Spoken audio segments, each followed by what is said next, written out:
منظور حسین تو زندہ لاش تھا جس پر بنی وہ آخری ضرب تھی جس نے اس کی جان جسم سے الگ کی تھی۔ یہ دن اس گاؤں کی تاریخ میں درد تھا جب وہ سسکتا بلکتا رہا لیکن کسی نے اس پر رحم نہیں کیا۔ کل سادان سرکار کی شہر واپسی کے فوراً بعد شام یہ رسمی نکاح طے پائے گا۔ یاد رہے کہ سادان سرکار اس لڑکی کو بیوی کا رتبہ نہیں دیں گے کیونکہ وہ ایک سزا کے طور پر حویلی کی اچھوت نو کرے گی۔ کیا یہاں بیٹھے سب معززین کو ان بدبختوں کی یہ سزا قبول ہے؟ ایک دبنگ جلالی آواز آئی جو سرپنچ کا منشی تھا۔ تمام بڑے بڑے لوگ ایک دوسرے کی سمت دیکھ کر بے دلی اور دل کے ملے جلے تاثرات سے سر ہلا رہے تھے۔ منظور ہے سائیں، ایسوں کی ایسی سزائیں ہونی چاہیے۔ ایک حمایتی چیلا اٹھ کر ہانک لگائے، جی حضوری کو اٹھا تو درمان چودھری کی گردن اکڑ سے تنی اور ماتھے پر کئی شکنیں ابھریں جو نفرت اور حقارت سے اس مٹی کی زمین پر ادموئی تڑپتے پڑے منظور حسین پر پتھر کی مانند گڑی تھیں۔ لیکن یاور چودھری کی سزا یہی تھی۔ پورے گاؤں کی عورتیں اس کی گندی نظروں سے ہراساں تھیں۔ گستاخی معاف، مگر سادان سرکار آپ کے ایسے فیصلے پر آگ بگولا ہوں گے۔ یہ آپ بھی بہتر جانتے ہیں کہ یاور چودھری کیسے تھے۔ مجمع میں سے ایک بھلا ماند سا 28 کے لگ بھگ سفید قمیص شلوار میں ملبوس وہ شکل سے پڑھا لکھا اور سمجھدار آدمی سر جھکائے خوف سے اٹھ کر بولا، اور سارے لوگ اب اس کی اس گستاخی پر اس کو اشارے سے چپ رہنے کا کہہ رہے تھے، مگر درمان چودھری نے اپنے ساتھ سر جھکا کر کھڑے مالو نامی آدمی کے ہاتھ سے کلہاڑی لی اور لپک کر اس لڑکے تک پہنچا جو اب تھر تھر کانپ رہا تھا۔ تو بتائے گا مجھے؟ سرپنچ چودھری درمان کو بتائے گا؟ موت آئے تجھے، ہمارا کھاتے اور ہمیں پر بھونکتے ہو؟ جیسا بھی تھا میرا بازو تھا وہ، سنا تم سب نے، اور میں اس کے قاتلوں کو عبرت ناک بنا دوں گا، جو اس کی حمایت میں بولے گا اسے بھی کاٹ کے رکھ دوں گا۔ درمان کی درندگی دہشت ناک تھی اور وہ پوری شدت سے دھاڑ کر اس آدمی کو مار ہی ڈالتا اگر مالو اسے نکیل ڈالے قابو نہ کرتا۔ ہر طرف سناٹا پھیل چکا تھا۔ درمان چودھری نے ایک خون آشام نگاہ مجمع میں ڈالی تو سب کو سانپ سونگھ گیا، اور پھر ایک دھاڑ بلند ہوئی۔ ہر کوئی اس فلک شگاف دھاڑ پر اپنی روحیں جسموں سے الگ ہوتی محسوس کر رہا تھا۔ یار، اس بار تو بابا صاحب نے اچانک ہی بلوا لیا، مجھے تو سچ پوچھو گاؤں جاتے ہوئے بھی ڈر لگتا ہے۔ خیر، جانا تو پڑے گا، لیکن انشاءاللہ اس بار اماں صاحب کی بھی شکایت دور کر دوں گا۔ پورے ہفتے کی اپلیکیشن دے دی ہے۔ یہ CMH medical and dental college Lahore کا مرکزی احاطہ تھا، جہاں دو لگ بھگ 27-28 سالہ لڑکے ڈاکٹری کے کوٹ اور لوازمات سے لیس ہو کر اندر بڑھ رہے تھے۔ لاہور کا موسم آج صبح سے ابرآلود تھا اور ابھی بھی بیرونی فرش پر پانی کے اثرات ویسے ہی تھے۔ سرخی مائل پرکشش دکھائی دیتا وہ میٹھا سا انداز لیے اپنے سر کے اٹھے بالوں کو بہت پیار سے بٹھا کر جمائے ساتھ چلتے لڑکے سے بولا، اور وہ دونوں کچھ آگے جا کر مرکزی انٹر ہال کے بیرونی دروازے پر رک چکے تھے۔ قد دراز اور چہرے پر شفیق سی فکرمند مسکراہٹ، اور کچھ گھر جانے کی خوشی اور اچانک جانے کی پریشانی واقع درج تھی۔ چودھری سادان حق میڈیکل کے اختتامی معاملات میں آج یہاں آیا تھا۔ اس ڈپارٹمنٹ کا ہونہار طالب علم ہونے کے ساتھ ساتھ ایک جی دار اور اصول پرست انسان تھا، جس نے ناانصاف معاشرے میں پنپنے کے باوجود اپنے وجود سے ہر بے رحمی نوچ کر پھینک دی تھی۔ سامنے بھی کسی سے کم درجے پر ناممکنہ فائز ہوتا شاویز لاشاری تھا، جو یہاں اس اتنے بڑے شہر میں اس کا واحد جگری دوست تھا۔ دونوں ہی CMH ہاسپٹل لاہور میں ابھی ہاؤس جاب پر فائز تھے، اور بہترین سے بھی بہتر انسان اور طبیب تھے، جن کا مقصد ڈاکٹری کا پیشہ اوڑھ کر لوٹنا نہیں بلکہ ملک و قوم کے نادر اور غریب طبقے کی مدد کرنا تھا۔ حویلی اور گاؤں کی درندگی سے بھرے ماحول کے باوجود سادان نے اپنے شوق کے آگے کسی کی نہ چلنے دی تھی، نہ ہی وہ اپنے اس فرض میں کسی کی سنتا تھا۔ بچپن سے ہی وہ حساس اور ذمہ دار رہا۔ چچا کرمان حق کی سفارش پر اسے بچپن سے چھوٹ ملی تھی، جس وجہ سے وہ 10 سال کی عمر میں ہی لاہور آ گیا اور یہیں اپنی تعلیم کا سفر جاری کیا۔ گاؤں وہ بے دلی سے جاتا تھا کیونکہ جلاد باپ کے علاوہ ایک پیاری سی کملی اور بچے کی شیدائی ماں رہتی تھی۔ چچا جو اسے اپنے بچوں سے زیادہ چاہتے تھے کیونکہ سادان میں انہیں اپنے جیسی نرمی اور مہربانی دکھائی دیتی تھی، اور تبھی وہ سادان کے لیے بڑے بھائی سے بھی بوس مول لے لیا کرتے تھے۔ وہ بلا شبہ بہت پیارا تھا اور میڈیکل کے سارے سالوں اس کے کئی چاہنے والے منظر عام پر آتے رہے، مگر وہ اپنے اصولوں پر آج اس سفر کے اختتام تک پتھر پر لکیر کی صورت ڈٹا تھا۔ اس کا پرکشش سراپا سامنے والے کو اس کا مداح تو کرتا ہی تھا، مگر اس کے اونچے خیالات غریب طبقے سے والہانہ انس اور مضبوط مردانگی تھی جو ہر شے پر بازی لے جاتی تھی۔ یار تو بھی عجیب ہے، مجھ سے پوچھ کر جانے کو ترستا ہوں اور ایک تو ہے جیسے یہاں پر چھٹی پلیٹ میں رکھ کر دی جاتی ہے، پر جناب کی نزاکت خیزی پر یہ بھی گراں ہے۔ شاویز کی حسے شاعرانہ بھی بیچ میں کودی تو دونوں کے چہروں پر حسین مسکان لے آئی، اور وہ تو سنجیدہ بھی حسین تھا، اور اب مسکرا کر تو جناب کے ہنستے نین نقش بھی جلملا اٹھے تھے۔ یار گھر ہو تو بھی نہ گھبراؤں، پر وہ تو ایسا تہ خانہ ہے جہاں میرے جیسے نازک کا بہت جلد دم گھٹنے لگتا ہے۔ دنیا کہاں سے کہاں چلے گی، لیکن وہاں ابھی تک پنچایتیں معدوم نہیں ہو سکی۔ لہجے میں ایک آہو فغاں نے سادان کے لفظوں میں انکہی خلش شامل کی، جس پر شاویز بھی اب ذرا سنجیدہ ہوا۔ بس یار، روایات کا بھی اپنا رونا ہے، دعا ہے کہ رب پاک لوگوں کو ایسے ظالم رواجوں سے نکلنے کی توفیق دے۔ خیر چل، آج جلدی نکلنا ہے، پھر تیری پیکنگ بھی رہتی ہے۔ پہلی بات دعا میں مکمل غوطہ زن کیے کہی تو دوسری پر سادان کو وہ اپنا یار کم اپنی بیوی زیادہ لگا تھا۔ تبھی آفت خیز سی مسکان کے سنگ دونوں شہزادے ڈپارٹمنٹ کی اندرونی جانب بڑھ گئے۔ یہ کچی اینٹوں سے بنا ایک پسماندہ سا اینٹوں اور مٹی گارے سے بنا گاؤں کا گھر تھا، جہاں یوں لگتا تھا کسی کی موت واقع ہو گئی ہے۔ محلے کی ساری عورتیں بین زدہ انداز میں کوستی جا رہی تھیں، اور چارپائی کے کنارے کے ساتھ وہ نیم مردہ سا منظور حسین اجڑی حالت میں صدمے میں غرق اجڑا بیٹھا تھا۔ کئی آنسو اس کی سرخ انگارہ ہوتی آنکھوں سے بہتے جا رہے تھے، اور محلے کے لوگ تماشائی بن کر لانے اور ماتم کرنے میں پیوست تھے۔ اگلا منظر کمرے کا تھا، جہاں ملگجی اندھیرے میں کسی نڈھال سے وجود کو دو عورتیں تھامے بیٹھی تھیں، مگر وہ نہ ہل رہی تھی نہ بول رہی تھی۔ سب کہتے تھے وہ بدبخت ہے، سیاہ نصیب ہے، پر وہ اس کے باوجود اپنے بابا کی لختے جگر رہی تھی۔ لوگ اس کے سانولے رنگ پر تمسخر اڑاتے تھے، ساتھ کی لڑکیاں جان جان کے اپنے گورے مکھڑوں کی مدح سرائی کیا کرتی تھیں، اور وہ بس مسکرا دیتی تھی۔ جب بھی وہ بابا کے پاس آ کر کہا کرتی کہ بابا دیکھیں سب مجھے کالی کلوٹی کہتے ہیں، تو منظور حسین اس بخت بھری کو اپنے سینے میں سمو کر بس یہی کہا کرتا تھا کہ تو میری فلزا ہے، تو میرا لختے جگر ہے۔ اس بات پر وہ اپنے دن کی پہلی مسکراہٹ بابا کو دے کر ان کی زندگی بڑھاتی تھی۔ وہ سارے منظر، وہ بابا کا پیار، وہ گاؤں کے تمسخرانہ جملے اس سانولی کی آنکھوں میں خون کی طرح ٹپک رہے تھے۔ وہ تھی تو پرکشش، مگر اس کا رنگ سانولا تھا جیسے کسی سانولے شاعر کی سانولی نظم۔ بھوری بیاس آنکھیں، جن کی روشنی وہ بوڑھا باپ تھا جو اس کی بدولت زندہ لاش بن کر گھر کے صحن میں مدہوش حالت میں پڑا تھا۔ وہ نین نقش میں اپنے پیارے بابا پر گئی، مگر رنگ و روپ میں اپنی اماں ہاجرہ پر چلی گئی، جو خود بھی پکے رنگ کی ایک سانولی عورت تھی۔ درمیان سے مانگ نکالے ہوئے وہ کس کے چوٹی اب اس اذیت ناک درد نے اجاڑ دی تھی۔ ابھی پچھلے ماہ تو وہ پورے 18 کی ہوئی تھی، اور اس کے بابا نے 3 سال سے جمع کی پونجی اس کے سونے کی بالیاں دلائی تھیں۔ وہ یہاں کا ایک چھوٹا کمین کسان تھا، مگر وڈیرے ان کو بس اتنا دیا کرتے تھے جس سے ان کے گھر میں 2 وقت کی روٹی پک جاتی۔ فلزا کو سونے کی بالیوں کا بہت شوق تھا، اور منظور حسین کی تو ساری دولت وہی تھی۔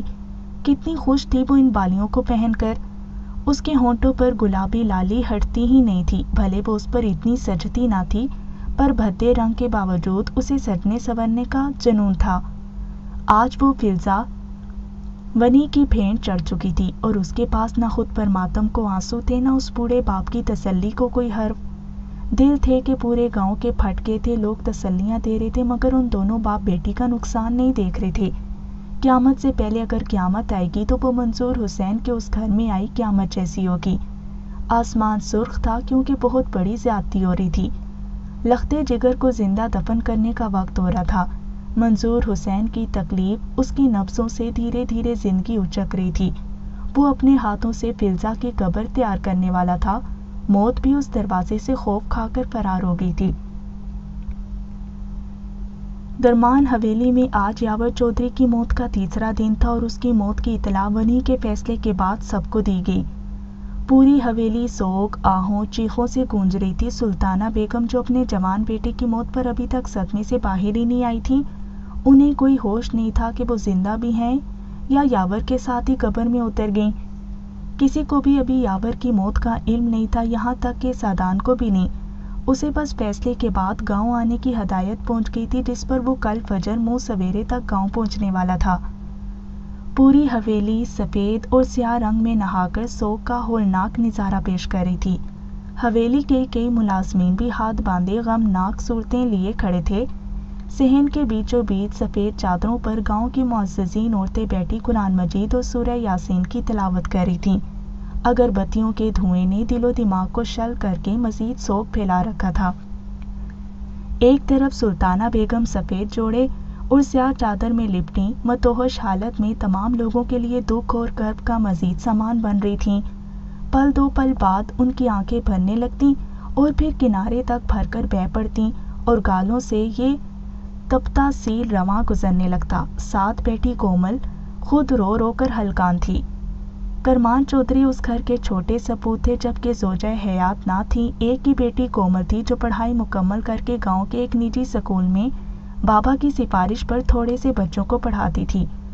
آج بھی اس گاؤں میں لوگ اپنی بچیوں کو تعلیم سے کوسوں دور رکھنا اپنا فرض العین سمجھتے تھے اور ان فرسودہ روایات کو ختم کرنے کی مہم کوشش کرمان حق کر بھی دیتے تو بھائی کا غضبناک غلبہ اور دبدبہ ان کو اپنی حد میں مقید کر دیتا تھا۔ اونچی شاہی کرسی پر براجمان وہ 50 سالہ بوڑھی مگر حد درجہ تیکھے دہشتناک غصے اور دکھ سے بھری ہوئی اس گھر کی اصل حاکم تھی۔ انجیل بیگم درمان حق جیسے درندے نما انسان کی اصل پشت پناہی کرنے والی ایک چودرائن، جن کو آج بھی درمان حق کے اس غیر انسانی فیصلے پر فخر تھا۔ وہ جو منو مٹی تلے دب گیا تھا، بابا اور دادی کا لاڈلا تھا، تبھی تو آج موت کے ہاتھوں اچک لیا گیا تھا۔ کچھ فاصلے پر ہاتھ باندھ کر کھڑے کرمان حق اور منشی مالو بھی اشک بار ہوتی آنکھوں سے سلطانہ بیگم کا کرب دیکھ کر رنجیدہ تھے۔ سادان سے چھوٹے 2 بھائی اور بڑی ایک بہن عالیہ تھی، جو اسی گاؤں کے ایک اور چودھری کی بہو تھی۔ سادان سے چھوٹا یاور تھا اور اس سے چھوٹا تیمور تھا، جو ابھی 16 سال کا تھا، مگر اس کے رنگ ڈھنگ بھی یاور سے کچھ الگ نہیں تھے۔ گاؤں کے سارے اوباش لڑکوں کا ہیڈ وہی جانا جاتا تھا، یعنی یاور کے بعد اب گاؤں کی عورتیں اگر کسی کا عنقریب شکار ہوں گی تو وہ تیمور چودھری کا ہوں گی۔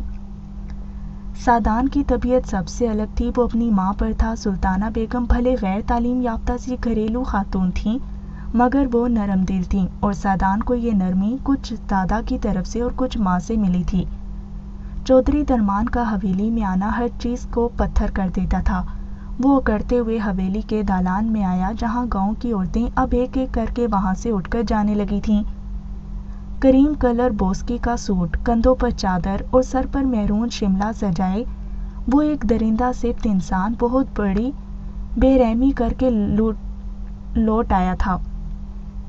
رات تک فلزا کو حویلی میں اٹھوا کر لایا جانا تھا اور آج کی رات اسے کال کوٹری میں رہنے کی سزا ملنی تھی، جس پر عشاء کی نماز کے بعد عمل درآمد ہونا تھا۔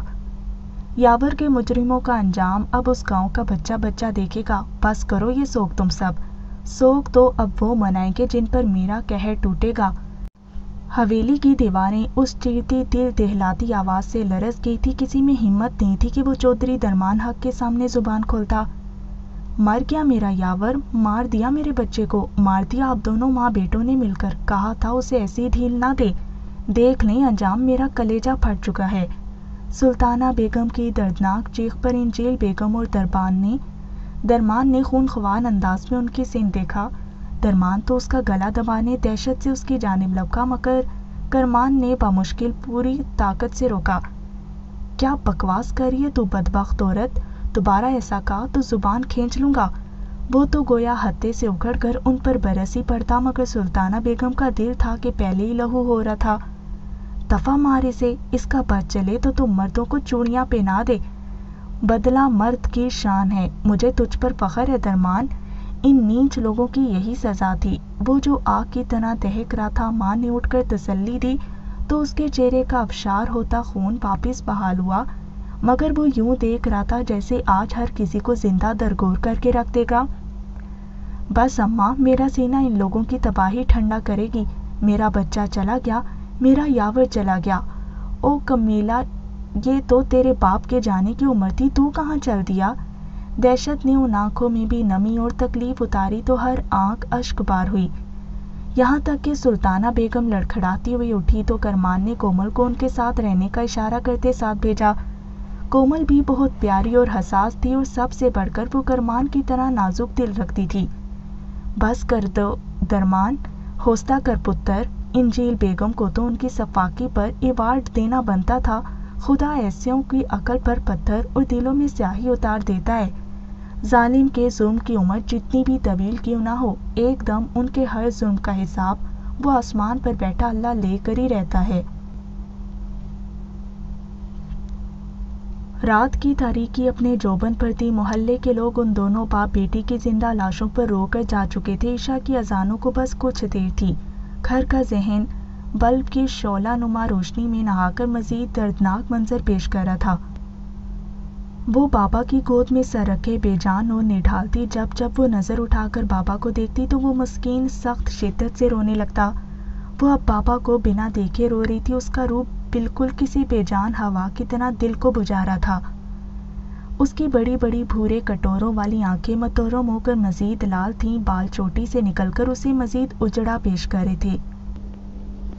بابا، میرا گلا دبا دے، بابا مجھے اپنے ہاتھوں سے مار دیں، میں وہاں بھی مر جاؤں گی۔ بابا مجھے نہیں جانا، میرے پیارے بابا مجھے بچا لیں، اپنی فلزا کو بچا لیں بابا، وہ سب مجھے مار دیں گے۔ اللہ کے سامنے وہ رو رو کر تھکی تو سسکتی ہوئی بابا سے التجائیں کرنے لگی، یہ جانتے ہوئے کہ اس کی ایک ایک سسکی اس کے پیارے بابا کی سانس میں کمی کرے گی۔ وہ کس کو اپنا درد کہتی؟ کون تھا اس کا ایک پیارے بابا جو موت کے منتظر تھے؟ کاش موت آنی آسان ہوتی تو آج وہ اپنا اور فلزا دونوں کا خسارہ ختم کر دیتے، پر یہ موت جب تک لکھی نہ ہو کب آتی ہے؟ فلزا، تو میرا لختے جگر ہے، میں خود مر سکتا ہوں پر تیری موت نہیں دیکھ سکتا۔ مجھے معاف کر دے فلزا، تیرے بابا تجھے اس درندہ صرف دنیا سے بچا نہیں سکے۔ میری معصوم فلزا، تیرے بابا تجھے اللہ کی پناہ میں دیتے ہیں، مت رو فلزا، ابھی اصل رونا تو آگے ہے۔ سرخ ہوتی، لرزتی، ذرا ذرا کانپتی فلزا کو سانس میں دشواری ہو رہی تھی۔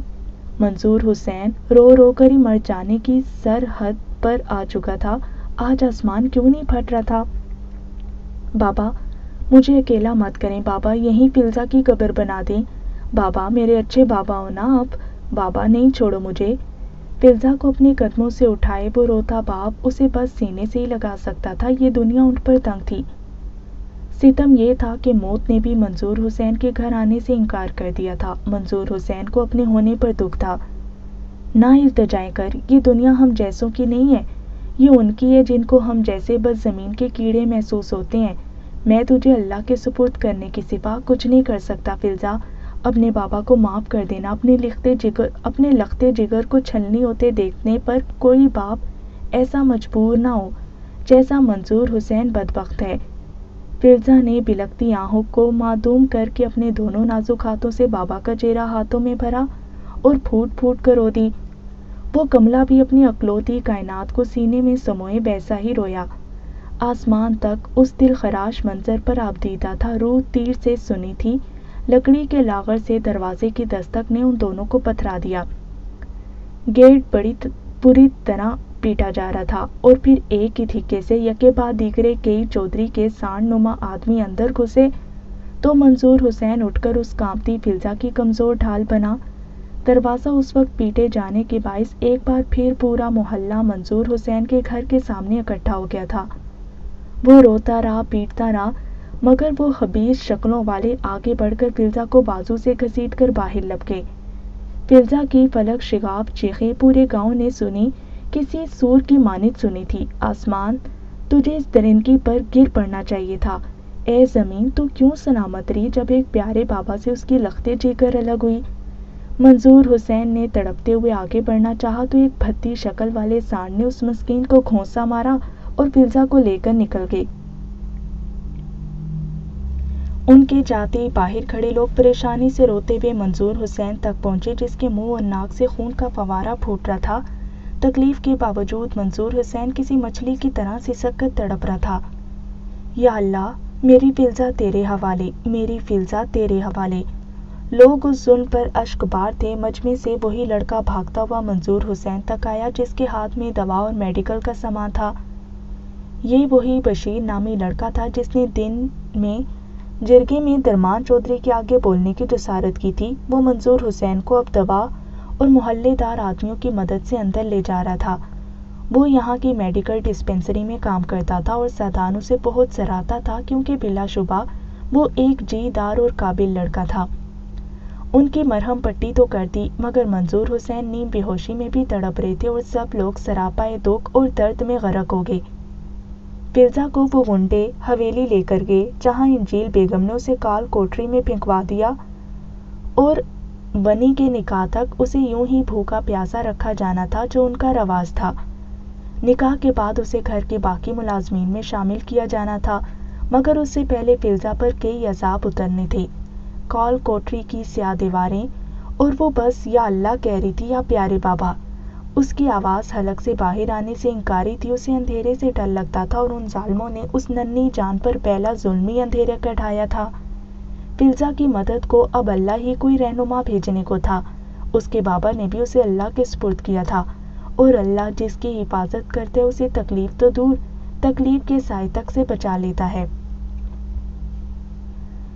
دور دور تک شہر کا اندھیرا گاؤں کی داخلی پٹی پر پھیلا تھا اور سردی کی ہلکی ہلکی آمد پر ہی اب یہاں کماد کی کاشتکاری کے متعلق سوچا جا رہا تھا۔ ستمبر کاشت اگرچہ ماہ ستمبر کے دوران مکمل کرنے کی سفارش کی جاتی ہے، لیکن حالیہ سالوں کے دوران موسم پہلے کے مقابلے میں زیادہ گرم اور خشک رہنے لگے ہیں۔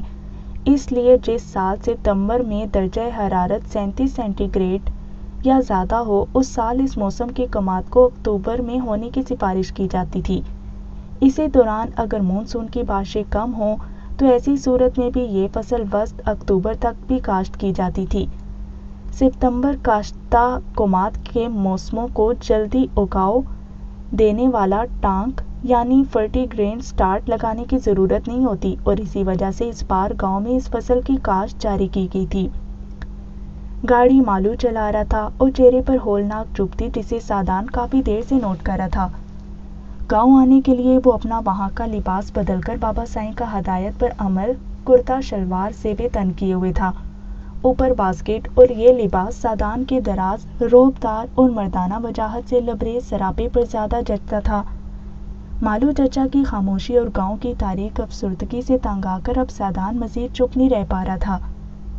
مالو چچا، خیر ہے، آج آپ بڑے چپ ہیں۔ گاؤں میں سب خیر ہے نا؟ بابا سائیں نے اس بار یاور کے بجائے آپ کو کیوں بھیجا ہے؟ سعدان جو پچھلی نشست پر آرام دہ انداز میں براجمان تھا، اب تنقیدی اور فکر مند نگاہوں سے مالو کے چہرے کے بدلتے تاثرات دیکھ رہا تھا، جہاں یوں لگ رہا تھا خون کی رمق تک باقی نہیں تھی۔ کیا بتاتا کہ گاؤں میں تو قیامت برپا ہو گئی تھی، یاور چودھری تو قبر میں جا لیٹے تھے۔ یہ حقیقت مالو ابھی سعدان کو نہیں بتا سکتا تھا کیونکہ اسے اجازت نہیں تھی۔ سعدان بھلے حساس تھا، مگر وہ سامنے والے کے چہرے کی شکنیں دیکھ کر بتا دیتا تھا کہ وہ کس حالت اضطراب میں پیوست ہے۔ اذان کی آواز بلند ہوئی اور سعدان نے مالو کی خاموشی کو نوٹس دیتے ہوئے سڑک کے پار بنی مسجد کو دیکھ کر گاڑی رکوائی تو مالو نے فوراً سے تابعداری میں گاڑی روکی اور بجلی کی رفتار سے اپنی سر کی ٹوپی اور کندھے کی شال درست کرتا باہر نکلا، مگر سعدان اس سے پہلے ہی گاڑی کھولے باہر نکل چکا تھا۔ اسے اپنے کام خود کرنا پسند تھے۔ ایک خفا سی نظر سعدان نے مالو کے چہرے پر ڈالی جو بتا گئی کہ وہ سمجھ گیا تھا کہ کوئی بات ضرور ہے۔ حویلی پہنچنے میں ابھی بہت راستہ ہے، جاتے جاتے نماز قضا ہو جائے گی، چلیں نماز پڑھ لیتے ہیں۔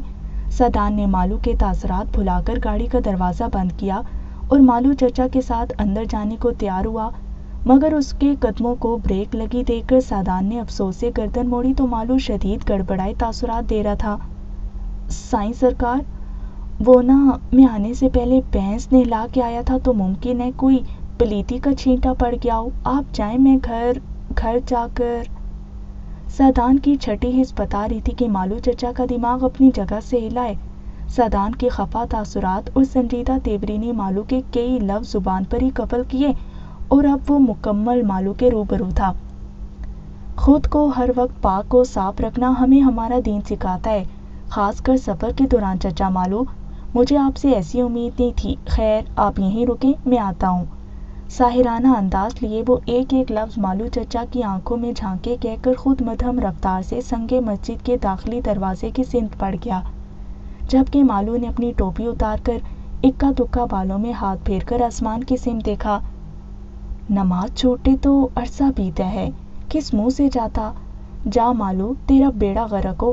ایک دکھ تھا جو مالو کی آنکھوں سے نیر بہا گیا اور وہ خود پر افسوس کیے وہیں کچی سڑک کے ساتھ بنے پتھر پر جا بیٹھا۔ سادان اس داخلی سرحد پر بنی مسجد میں آج پہلی بار اتفاقاً آیا تھا۔ فجر کی جماعت کھڑی ہو چکی تھی اور وہ بھی وضو کیے اب جماعت کے ساتھ ہو لیا تھا۔ امام مسجد نفیس سے سرخ داڑھی سے لیس میٹھی آواز میں جماعت کروا رہے تھے۔ وہ ہمیشہ سے نمازی نہیں تھا، مگر اسے نمازی بنانے میں اللہ کی ہدایت کے بعد اس کے اکلوتے جگریار شاویز کا ہاتھ تھا، جو ایک مؤذن کا بیٹا تھا، اور اچھی صحبت کے باعث اس پیارے شخص نے اپنی یہ میٹھی فرحت بخش عادت چودھری سادان حق پر بھی جما دی تھی۔ وہ واقعی اس وقت ایک پاکیزہ مرد کا روپ دھارے امام مسجد کے پیچھے بنی آخری صف میں نماز ادا کر رہا تھا۔ اسے دیکھ کر لگتا تھا جیسے اس پر بابا اور دادی کا رتی برابر اثر نہیں تھا، ایک ایسا مرد جس کی خواہش ہر عورت بنا سوچے کرتی۔ وہ جب بھی یہاں آتا تھا تو اپنی اسپیشل اماں سائیں کے ہاتھ کی بنی ٹوپی بھی جیب میں رکھتا تھا اور نماز کے دوران وہی پہنتا۔ اپنے شہزادے بچے کے لیے انہوں نے سفید دھاگے میں کئی سفید موتی پرو کر اسے دلکش بنایا ہوا تھا۔ نماز کے بعد امام مسجد دعا کے لیے ہاتھ بلند کیے ہوئے دعائے خیر اور بدی سے نجات کی التجا کر رہے تھے۔ وہ بھی ان کی راہبری میں ہاتھ بلند کیے نہ جانے کیا مانگ رہا تھا کہ سادان کا پر نور چہرہ امام مسجد کی نظر میں غیر دانستہ آیا اور ان کے چہرے پر ایک دل فریب مسکان آئی۔ وہ پہنچ آیا ہے، رب برتر تیری شان کا یہ نظارہ آج ہی ادنا امام اپنی آنکھوں سے دیکھ رہا ہے۔ بلا شبہ جو تجھے سونپا جائے تو اس کی بہتر حفاظت کرتا ہے۔ امام مسجد دعا روک کر اس نورانی چہرے پر اپنی شفیق اور میٹھی نظریں جمائے بولے اور پھر سے آنکھیں بند کیے دعا میں مشغول ہو گئے۔ سادان نماز کے بعد وہاں سے نکل آیا، مگر اسے جاتے ہوئے وہ امام مسجد دیکھنے کو باہر تک آئے اور اپنے دونوں ہاتھ عاجزی سے آسمان کی سمت اٹھا کر آنکھیں نم کر گئے۔ اگلی بار مجھے اس سے ملاقات کا شرف دیجیے گا۔ یہ دعا ایک مسجد کا امام کر رہا تھا، یقیناً یہ رب کا کوئی بھید تھا جس سے وہ پردہ اگلی ملاقات میں اٹھنا تھا۔ بلا شبہ جس کا محافظ اللہ ہو اسے اس زمانے کے غمناک سلوک کی کیا پرواہ۔ کہیں آسمان سے سحر کے اس وقت بھی کوئی ستارہ تیزی سے گردش کرتا ایک سے دوسری سمت دوڑا تو امام مسجد کے چہرے پر پھر سے حسیر مسکان آئی اور ان کا جھریوں والا چہرہ ہو کر بھی شاداب ہوا۔ وہ گاڑی سے نکل کر باہر نکلا تو سامنے چودھری درمان حق کو پتھرائے تاثرات سے کھڑا پا کر چونکا۔ یہ پہلی بار تھا جب اس کا استقبال وہ ہستی پرتپاک آنکھوں کے بجائے رنج سے گندی اکھیوں سے کرنے والے تھے۔ ان کے ساتھ ہی تیمور، کرمان اور دو حویلی کے جدی پشتی ملازمین، جن میں ایک مالو کا بیٹا عاقل تھا اور دوسرا عمر رسیدہ سا عالی۔ ان سب کے چہروں کے بیچ سادان کو یاور کی کمی اچانک محسوس ہوئی، مگر وہ اسے یوں ہی دماغ سے جھٹکتا ہوا اس تک پہنچا۔ مالو پہ نظر پڑی تو وہ بھی آنکھیں پوچھتا ہوا اب سادان کا بیگ عاقل کو اس کے کمرے میں پہنچانے کا اشارہ کر رہا تھا۔ سادان کو کسی انہونی کے خدشے نے گھیرا تھا، یہ سب اسے عجیب سے پھٹے تاثرات سے دیکھ رہے تھے۔ اور پھر اچانک تیمور روتا ہوا سادان سے جا لپٹا تو باقیوں کی آنکھیں بھی نمی سے سرخ ہوئیں۔ سادان دم سادے خود سے لپٹ کر روتے تیمور کے اس عمل سے دل تک ہلا اور پھر سوالیہ نظریں بابا سائیں پر گئیں تو دل بری طرح لرزا۔ نظر حویلی کے کھلے دروازے کے پار حویلی کے مردہ فضا پر گئی تو سادان نے تیمور کو آہستگی سے خود سے الگ کیا اور بے قراری سے لپک کر بابا سائیں تک پہنچا جو درد سے اسی کو دیکھ رہے تھے۔ بابا سائیں کیا ہوا ہے؟ یہ سب ایسے کیوں دیکھ رہے ہیں؟ یہ حویلی کی ماتمی فضا اور یہ یاور کا بچہ کہاں ہے؟ بابا سائیں یہ آپ کی آنکھیں، کرمان چاچو آپ ہی بولیں کہ کیا ہوا ہے؟ خوفزدہ سا رنگ لیے سادان کملا ہو گیا اور ایک ہی سانس میں کئی سوال کر ڈالے۔ کرمان نے روتی سی آنکھوں کے سنگ آگے بڑھ کر سادان کو سینے میں بھیج ڈالا، مگر وہ فاق ہوتے چہرے کے سنگ بابا سائیں کا بھیانک تاثر سے ہٹا چہرہ دیکھ کر سہم چکا تھا۔ یاور مر گیا سادان، یاور مر گیا ہے۔ کرمان کی آواز خود کسی گہری کھائی سے آئی اور سادان کا چہرہ سفید ہو گیا۔ وہ ان کو خود سے زبردستی دور کیا بابا سائیں کی سمت لپکا جو سر جھکائے کرب کی اونچی مسند پر فائز تھے۔ بابا سائیں یہ کیسا مذاق ہے؟ خدا کے لیے بولیں کہ یہ جھوٹ ہے، یاور مر نہیں سکتا۔ نہیں مر سکتا، وہ کیسے مر گیا بولیں خدا کے لیے۔ سادان کی حالت غیر تھی اور اب کرمانی اسے سنبھالنے آگے بڑھے، مگر درمان جو پتھر کا مجسمہ بنا تھا اب اسے اپنے سینے میں سمو گیا تھا۔ دونوں کی آنکھوں میں نمی کا جہاں تھا اور آج اس حویلی نے سادان حق کو دردناک روتے دیکھا تھا۔ وہ بھائی جو ہر بری حرکت پر اسے مار کھانے کے بعد بھی اسے نہیں چھوڑتا تھا۔ سادان جب حویلی آتا تو ایک بار یاور کی پھینٹی لازمی لگاتا تھا۔ وہ بگڑا سا خبیث ہو کر بھی سادان کے دل کا ٹکڑا تھا، وہ کیسے مر سکتا تھا؟ سادان کو لگا اس کے حواس شل ہیں، اس کی آنکھیں سرخ دہکتا انگارہ تھی، ہر کوئی سادان کی حالت پر ابھی سے اشکبار تھا اور ابھی تو اصل قیامت آنی تھی۔ سلطانہ بیگم تو سادان کو دیکھ کر دوڑ کر اس تک آئیں اور لپٹ گئیں۔ کتنا بڑا دکھ تھا جو حویلی پر ٹوٹ پڑا تھا۔ وہ ماں جو رو کر مرجھا چکی تھی اب سادان کے سینے سے لگے پھر سے دردناک رو دی۔ وہ دادی جو ہر صفاقی کی چیئر وومن تھی ایک بار پھر سے دردناک کوک اٹھی۔ سادان کو لگ رہا تھا کہ وہ واقعی آج اپنی آنکھوں سے قیامت کا منظر دیکھ رہا ہے۔ اسے فی الحال تکلیف اور دکھ کا گہرا صدمہ تھا۔ یاور کی شکل، اس کی شوخی مستیاں، اس کا بھڑکیلا مار کھانے کا انداز سب سادان کو مزید گہرے غم میں غرق کر چکا تھا۔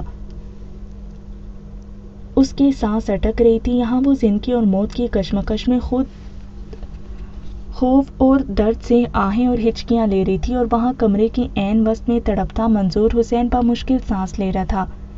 بشیر ساری رات منظور حسین کے ساتھ رہا اور وہ اس تڑپتے سسکتے اور ہولناک تکلیف میں ڈوبے بوڑھے اور لاچار باپ کی تکلیف کا چشم دید گواہ تھا۔ وہاں وہ بنا کسی روشنی والے تاریک کمرے میں مسلسل آہیں بھرتی جا رہی تھی۔ فلزا، میری فلزا، تو بابا کا لخت جگر تھی۔ بشیر جو ٹھوڑی پہ ہاتھ رکھے منظور حسین کو دیکھتا ہوا نیند میں چلا گیا تھا، اس بوڑھے باپ کی اذیت سے گونگی آواز پر ہوش میں آیا۔ منظور چچا ہوش کریں، آپ کی فلزا کو کچھ نہیں ہوگا، اللہ پر بھروسہ رکھیں۔ بشیر خود حساس سا نوجوان تھا اور یوں منظور حسین کے گھر پر قیامت ٹوٹنے کا اسے بھی رنج تھا، مگر اس گاؤں کی روایات اور قدامت پسند غیر انسانی رسومات آج تک وہی فرسودہ اور درندہ صفت تھیں۔ میری فلزا بہت معصوم ہے، وہ کیسے رہے گی تنہا؟ میں نے تو اسے سوئی تک نہیں چبھنے دی تھی اور قسمت نے میری فلزا کو کہاں جا کر پٹخ دیا۔ اللہ، یا اللہ، تو انصاف کر، میری فلزا کو بچا لے۔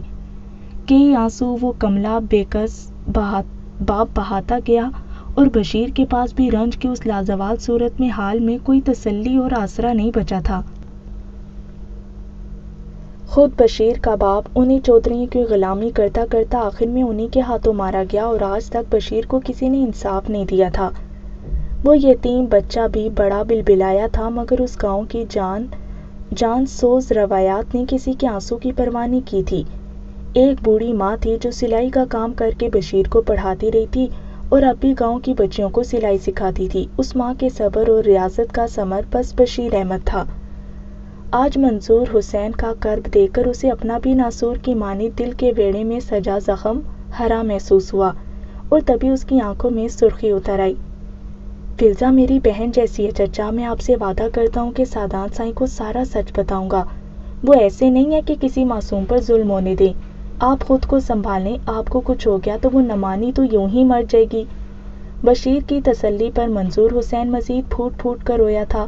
اس کے ہاتھوں اسی رحم دل سادان کا بھائی مرا تھا، بھلا وہ جتنا بھی اچھا ہو جاتا رحم کا تو سوال ہی بھی پیدا نہیں ہوتا تھا۔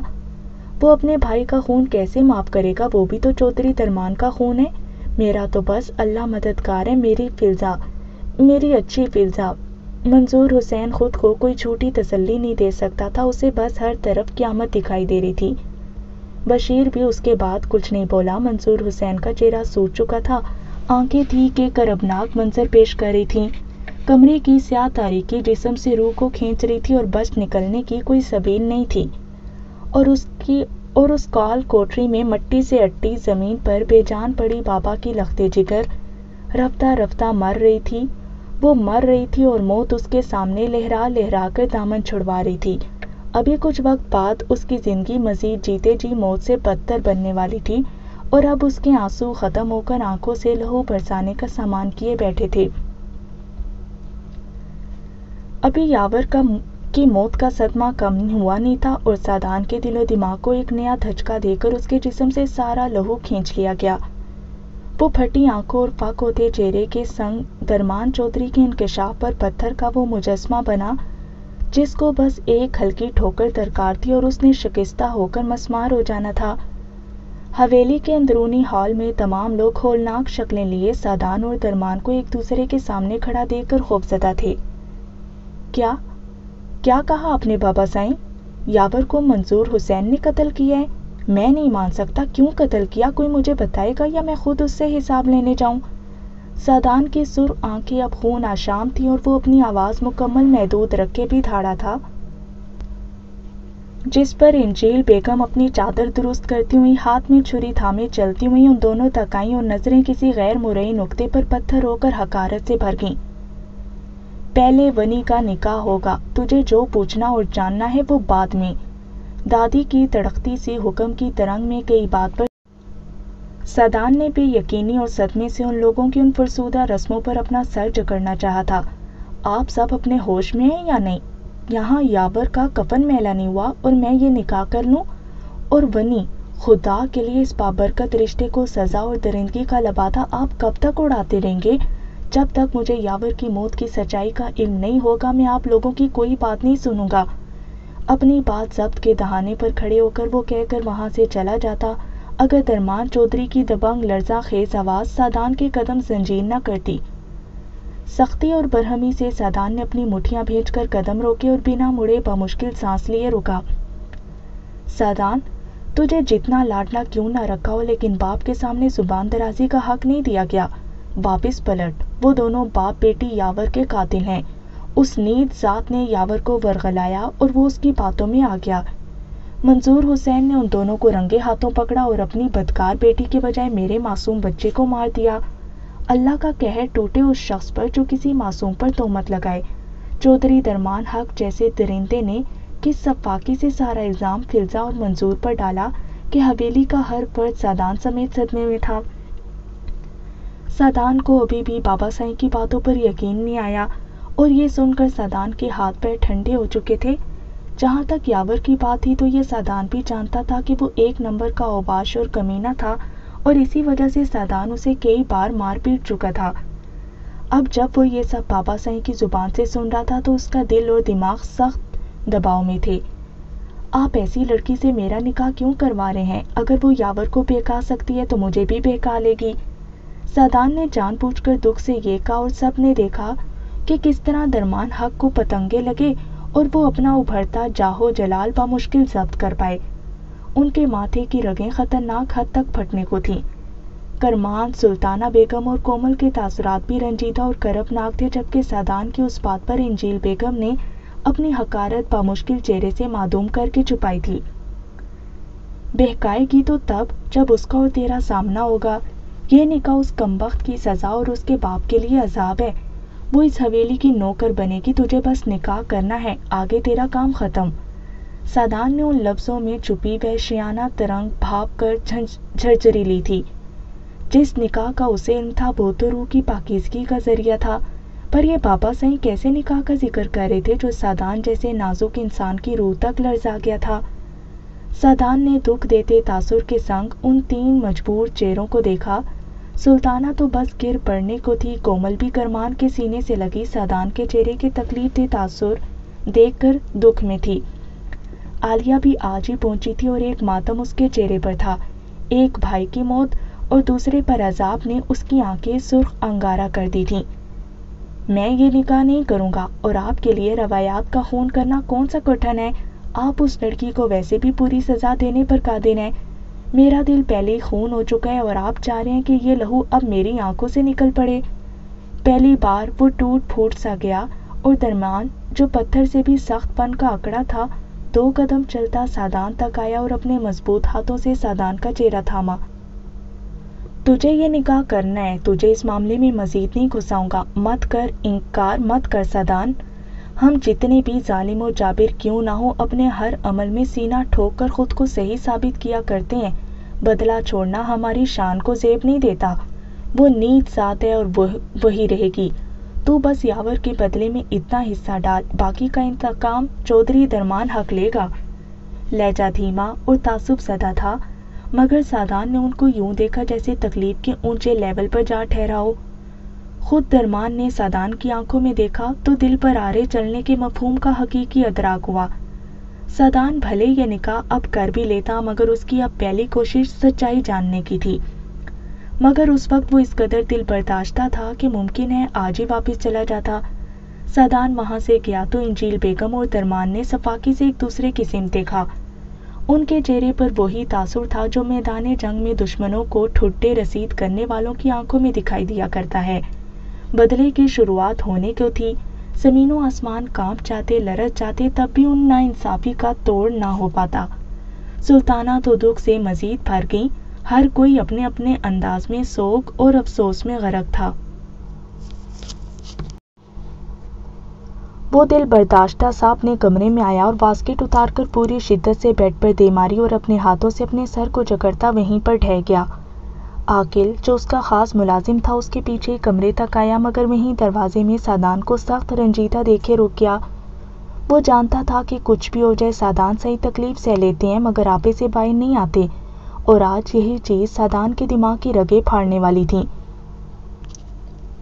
رگوں میں شرارے دوڑ رہے تھے، آنکھیں زرد انگارہ ہوئیں تو بے ساختہ سی نظر بیڈ کی سائڈ ٹیبل پر پڑی، اپنی اور یاور کی تصویر پر گئی تو سادان کا دل پھر سے شدید لرزا۔ کانپتے ہاتھوں کے سنگ وہ غم سے چور انداز میں وہ تصویر دیکھ رہا تھا جس میں وہ سنجیدہ اور اس کے ساتھ 22 سالہ یاور چہرے پر شرارت سجائے بھائی کے گلے میں جھول رہا تھا۔ چند بے آواز سے آنسو سادان کی آنکھوں سے بہہ کر اس کے چہرے کو مزید تاریک کر گئے۔ یہ کیا کر دیا تو نے یاور؟ جانتا ہوں بہت برا سلوک کیا، پر یوں چھوڑ کر کہاں چلا گیا؟ جب تک میں حقیقت نہیں جان لیتا چین سے نہیں بیٹھوں گا۔ اگر تو قصوروار ہوا تو قسم کھاتا ہوں تیری شکل تو نہ دیکھ پایا، پھر تیری قبر پر بھی نہیں آؤں گا، اور اگر تو بے قصور ہے تو تجھے انصاف بھی میں اپنے ہاتھوں سے دوں گا۔ دکھ، رنج اور پشیمانی نے خون دہکا دیا تو سادان کے تنے چہرے پر سرخی چھلکنے لگی۔ عاقل جو یہ منظر بڑے مضبوط دل سے دیکھ رہا تھا اس کے صبر کا پیمانہ لبریز ہوا اور وہ درد دیتے تاثر کے سنگ چلتا ہوا سادان کے قدموں میں بیٹھا، جس پر سادان نے چہرے پر آئی نمی بے دردی سے ہٹا کر تصویر سائڈ ٹیبل پر پٹکی اور عاقل کے قدموں سے اٹھ کھڑا ہوا۔ عاقل بھی بے قراری سے اٹھ کر ہاتھ باندھے سادان کے چہرے پر پھیلی تکلیف دے کر ہلکاں تھا۔ عاقل، میرا ایک کام کرو، مجھے منظور حسین سے ملنا ہے ابھی اور اسی وقت۔ وہ جو ٹھنڈے مزاج کا سمجھا جاتا تھا آج آگ کی طرح جلتا اور سلگتا جا رہا تھا۔ سائیں، یہ نکاح ہونے دے، پھر میں کسی طرح آپ کو منظور حسین سے ملوا دوں گا۔ ابھی اگر میں نے ایسا کچھ کیا تو بڑے سرکار کھڑے کھڑے میری جان لے لیں گے۔ سائیں خدارا حوصلہ کریں۔ عاقل کے لہجے میں بھی کھارا ذائقہ اور نمی کی بھرمار کے ساتھ شدید تعصب تھا اور سادان نے اسے خشونت بھری نگاہوں سے برہمی کی حد کے لیے گھورا، مگر وہ سب چودھری درمان کے حکم کے پابند تھے، یہ سادان بھی جانتا تھا، تبھی بے بسی سے وہیں سر گرائے جا بیٹھا۔ شام 6 بجے نکاح کی رسم تھی اور سادان کے چہرے پر محسوس کن غصہ تھا جو اسے کھا رہا تھا۔ سلطانہ بیگم تو ایک بیٹی کی موت سے ہی اجڑ گئی تھی اور اب وہ سادان کے چہرے پر لکھی شکایت سے زمین میں گڑ رہی تھی۔ اس گاؤں میں بنی کے جتنے نکاح ہوئے تھے ان کی ایک رسم یہ بھی تھی کہ نکاح میں آنے والی لڑکی کا حق مہر نہیں رکھا جاتا تھا۔ گاؤں کی پنچایت کے تمام معززین لوگ جمع تھے اور نکاح حویلی کے مردانہ خانے میں طے پایا جانا تھا۔ فلزہ کو انجیل بیگم نے طے خانے سے نکلوا کر ایک میلے کچیلے کوارٹر میں منتقل کر دیا تھا۔ ساری رات رو رو کر اور بھوک پیاس کے مارے وہ بالکل لاغر اور مرجھا چکی تھی۔ انجیل بیگم کی ایک خاص نوکرانی فیضاں تھی، وہ اور ایک اور ملازمہ فلزہ کو زبردستی تھوڑا سا کھانا اور پانی دے چکی تھیں۔ مقدار اتنی تھی کہ بس وہ نہ مرے نہ جیے، اور یہ یہاں کا ایک اور درندہ صرف رسول تھا۔ حویلی کے داخلی دروازے پر منظور حسین مٹی پر بیٹھا مردہ پن میں لپٹا ہوا حویلی کے بند دروازے کو غرق ہوتے غم سے دیکھ رہا تھا۔ اس نے بشیر کے ساتھ آ کر اندر جانا چاہا تو چند آدمی نے اسے ٹھٹے مار کر باہر نکال دیا اور کہا کہ یہی اس کی اوقات ہے۔ وہ جو آگے نیم جان سا زخموں میں گوندا تھا، اس ظلم کی انتہا پر اب غائب دماغی سے بس روتا جا رہا تھا۔ بشیر نے اسے کئی بار واپس چلنے کا کہا، مگر منظور حسین کی ایک ہی ضد تھی کہ یہیں حویلی کی چوکھٹ پر مرتا مر جائے گا، پر فضا کو تنہا نہیں چھوڑے گا۔ نکاح جس ماحول میں طے پایا وہاں عام نکاح جیسی کوئی صورتحال نہیں تھی۔ قول و اقرار کا مشکل فریضہ سر انجام دیے ان بے مقصد اور نکاح کے مقدس رشتے کا مذاق اڑاتے کاغذات پر دستخط کر کے سعدان اپنی پوری رفتار سے مردان خانے سے نکل گیا۔ حویلی کے آدمیوں کو پہلے ہی حکم دے دیا گیا تھا کہ منظور حسین کو کہیں دور پھینکوا دیا جائے تاکہ وہ حویلی کے ارد گرد بھی نہ دکھائی دے، مگر بھلا ہو بشیر کا، جو نہ جانے کیسے بیلا پھسلا کر منظور حسین کو اس کے گھر لے گیا۔ فضا جو کپڑے گھر سے پہن کر آئی تھی اسی میں سر پر سیاہ چادر اوڑھ کر مولوی صاحب کے سامنے بٹھا دی گئی تھی۔ آسمانی قمیض پر سفید کڑھائی اور سفید ہی کڑھائی دار جالی کے پائنچوں والی تنگ شلوار پہنے سر پر سیاہ چادر نے اس سیاہ بخت کو ایک نئے سفر پر رواں کر دیا۔ اسے کچھ خبر نہیں تھی کہ اسے کس کے نکاح میں دیا گیا، بس فضا کے ٹوکے پر وہ سہم کر قبول ہے کہہ گئی۔ وہ آواز یوں تھی جیسے قبر کی کوئی تختی توڑ کر کسی مردے نے ایک اور موت قبول کی تھی۔ یہ کمرہ بھی فضا کے سیاہ نصیب جیسا ہولناک تھا۔ سب چلے گئے تھے اور وہ پھر سے اس موت سے بھیانک اندھیرے میں وہیں اپنی ٹانگیں سمیٹے مٹی گرد سے اٹے فرش پر زمین بوس ہو گئی تھی۔ کمرے کی ایک طرف ڈھلکی سی چارپائی تھی جس پر بھدی شکل کی پرانی چادر اور ایک مرا سا تکیہ تھا۔ کمرے میں فرش تھا اور ایک طرف غسل خانے جیسا چھوٹا سا کمرہ، دوسری طرف پانی کا ایک گھڑا تھا جس پر اسٹیل کا گلاس تھا۔ فضا آنکھیں بند کرتی تو قبر میں جانے کی خواہش سر اٹھاتی۔ یہ بھی تو قبر تھی جس قبر میں فضا حسین کو، منظور حسین کی لخت جگر کو زندہ گاڑ دیا گیا تھا۔ حقیقت میں وہ بھی نہیں جانتی تھی کہ آج رات کے بعد وہ یہاں سے زندہ اٹھ بھی پائے گی یا نہیں۔ بابا کو پکارتی پکارتی فضا کا سانس اکھڑنے لگا تھا۔ اماں، بابا، مجھے لے جائیں نا، فضا مر رہی ہے، آپ کی فضا مر رہی ہے۔ بلکتی ہوئی آہیں آج رات بھی کسی نے نہیں سنی تھیں۔ کل سے فضا پر ایک اور رسم کے مطابق درندگی اتاری جانی تھی جو اس ادمری فضا کی رہی سہی جان میں اچکنے والی تھی۔ فرش پر دوہری ہو کر لیٹی فضا بھوک سے بے حال تھی۔ اس میں اتنی سکت نہیں تھی کہ وہ اٹھ کر اس گھڑے سے پانی پیتی۔ فضا مرجانی نے فضا کو گنے چنے نوالے دیے تھے، اور ایسے بدبختوں پر اللہ بڑا بے درد قہر توڑتا ہے۔ کوئی نہیں تھا جو ابھی فضا کی تکلیف میں کمی کا اہل ہوتا، وہ بھی نہیں جو دانستہ ہی سہی پر اس کا حاکم آخر بنا دیا گیا تھا۔ وہ تو خود بھی اذیت کی انتہا پر تھا اور عاقل کو لیے وہ اب منظور حسین کے گھر روانہ ہو چکا تھا۔ ہر طرف سکتہ تھا اور ہر دوسرا انسان یہی کہہ رہا تھا کہ چودھری سعدان بہت غصے میں منظور حسین کے گھر کی طرف گیا ہے۔ ہر کوئی اپنے دہکتے دل کے ساتھ اس مسکین کی مزید ذلت و تکلیف سے پناہ مانگ رہا تھا۔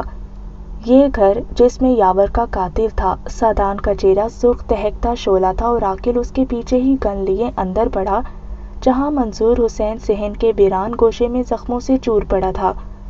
ابھی ہی بشیر اسے چھوڑ کر ان کے لیے کھانا لینے باہر گیا تھا۔ سعدان نے اپنے چلتے قدم رو کر صحن کے داخلی حصے میں بیٹھے منظور حسین پر ڈالی تو دل کیا جا کر اس کا کلیجہ نکال دے، مگر سعدان ایسا سوچ کر اپنے آپ کو ڈپٹ چکا تھا۔ منظور حسین کراہتا ہوا آہٹ پر آنکھیں کھول چکا تھا اور کھلی آنکھوں کا یہ منظر اس کے وجود میں کپ کپی اتار گیا۔ عاقل نے گن اسی پر تان رکھی تھی جس کا خوف منظور کے چہرے پر تھا۔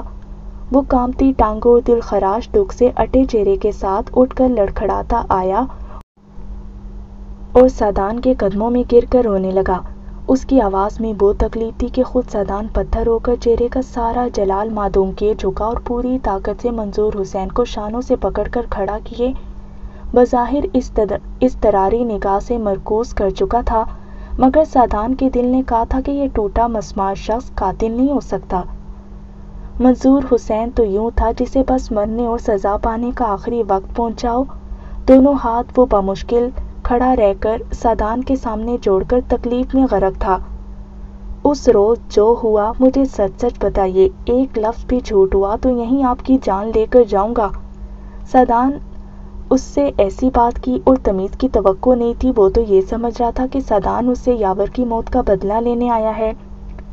فق ہوتے پھٹے تاثرات کے سنگ وہ رپورٹ کی صورت اب سادان کو تک رہا تھا، جو عاقل کو اسے چارپائی پر بٹھانے کا اشارہ کر رہا تھا۔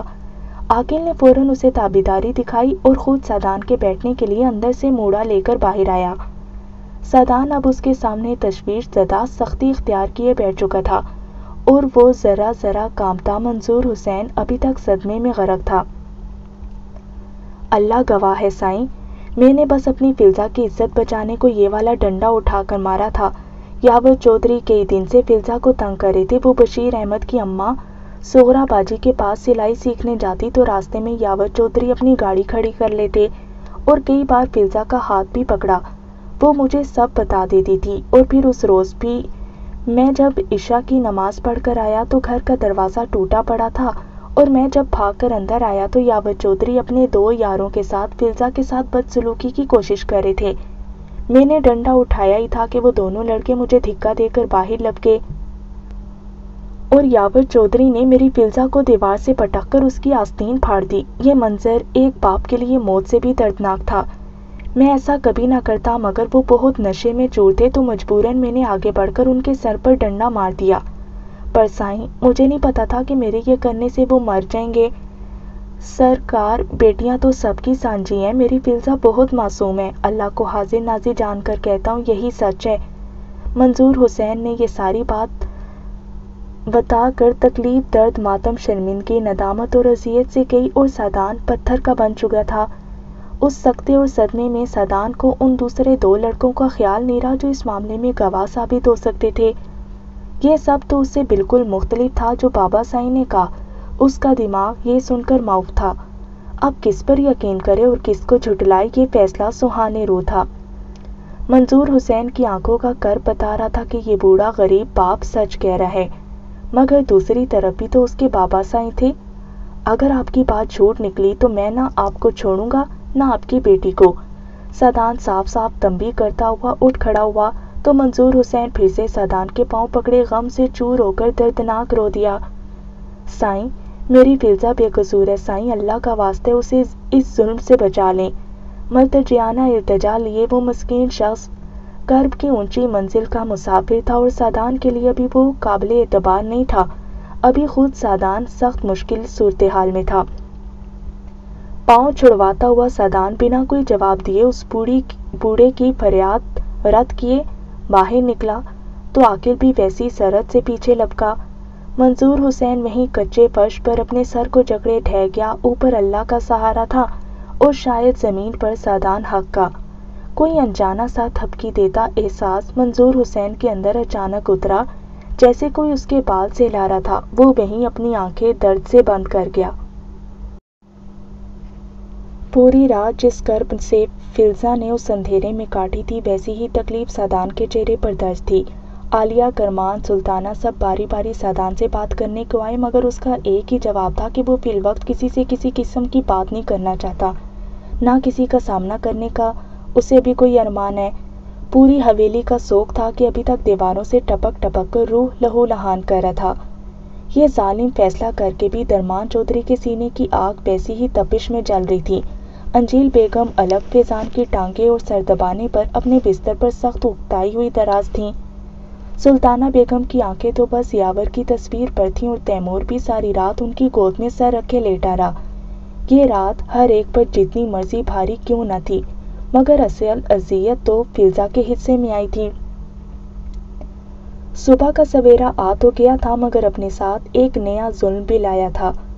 لوہے کی گرم سلاخ سے آج فلزا کی بازو داغی جانی تھی، جو یہاں کی ایک اور حیوانی روایت تھی اور بنی ہوئی عورت کی پہلی دل چیرتی نشانی سمجھی جاتی تھی، تاکہ وہ اس نشان کو یاد رکھے اور اپنی اوقات نہ بھولے۔ یہ بدترین ظلم کرنے کا فریضہ فیضان کو سونپا گیا تھا اور انجیل بیگم اس کی خود نگرانی کرنے والی تھی۔